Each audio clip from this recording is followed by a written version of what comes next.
আসসালামু আলাইকুম রহমতুল্লাহ। আমি একটু কানাডার বিষয়ে কথা বলতেছিলাম। আমার কানাডা থেকে মেইল আসছে।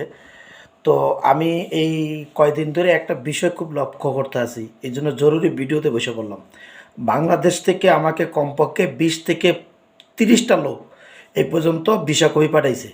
হ্যাঁ, যে আঙ্কেল এই ভিসাটা চেক করে দেন কিরগিজস্তানের। তো আমি কিরগিজস্তানের ভিসাটা চেক করে দিছি। প্রত্যেকটা ভিসা ফেক। ঠান্ডা মাথা শোনেন, বাংলাদেশের যারা আদম ব্যবসা করে এগুলো তো মানে কী কম, এটি তো কোনো জন্মের ঠিক নাই। এগুলো কোনো মানুষের জন্মদানের মানুষও না, অথবা তারা জানে না। এখানে কিছু লোক পাঠাচ্ছে। কিরগিজস্তানের ভিসা বন্ধ বন্ধ বন্ধ, যেহেতু ভিসা বন্ধ ভিসা খোলে না। তারপরে প্রত্যেকে পাঠাইছে, আমি ইমিগ্রেশনে পাঠাই, আমার লোক আছে। প্রত্যেকটা ভিসা ফেক।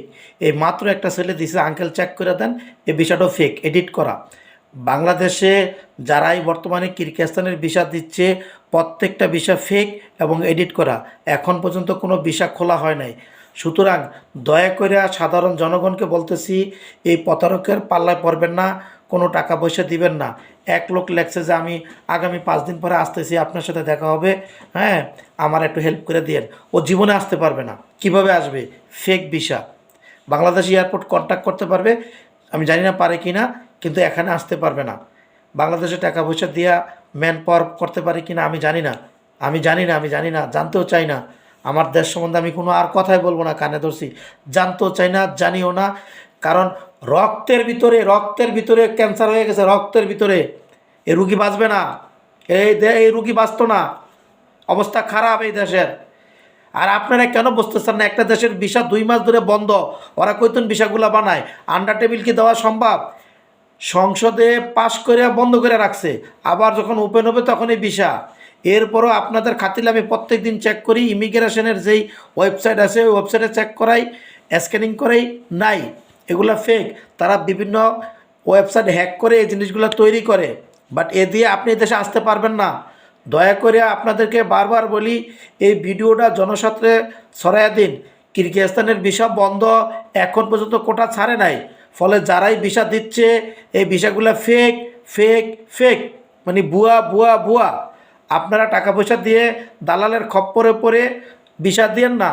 এই ভিসাগুলা এরা এক ধরনের বারকোড ইউজ করে। এগুলা দিয়ে কোনো ধরনের ফ্লাইট হবে না, এগুলো দিয়ে কোনো ধরনের লোক এখানে আসতে পারবেন না।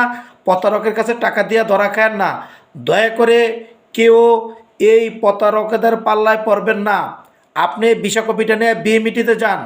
বাংলাদেশের যদি মূর্খ লোক হন, ম্যান পাওয়ার ব্যুরো যেখান থেকে আপনার বিএমইটি কার্ড দেওয়া হয়, কাকরাইল মোড়ে, সেখানে যান, গিয়ে দেখান আমার এই ভিসাটা সঠিক আছে কি না, তারা বলে দিবে। যদি নিজের যোগ্যতা না থাকে, প্রতারকের টাকা দিয়ে ঠইকেন না। আর এই আমার ভিডিওটা পুরা দেশব্যাপী ছড়ায় দেন। যারা আমাদের সাধারণ ভাই বোন আছেন, অসহায় মানুষ আছেন, তারা যাতে এই প্রতারক থেকে রক্ষা পায়। কিরগিজস্তানের ভিসা বন্ধ বন্ধ বন্ধ। কোনো ধরনের ভিসা নাই নাই নাই বাংলাদেশের জন্য, ইন্ডিয়ার জন্য, পাকিস্তানের জন্য। ফলে এই মিথ্যার প্রবলোচনায় পড়ে টাকা পয়সা দিয়ে নিজের জীবন ধ্বংস করবেন না। আমি এই ভিডিওটা দিমু ভাবছিলাম, কিন্তু নানা ব্যস্ততার কারণে ভুলে যাই। ফলে এক্ষুনি আজকে 2বার ভিডিও দিলাম। এই কারণে দিচ্ছি যে বিষয়টা বন্ধ এবং ভুয়া। আশা করি আপনাদের উপকার হবে।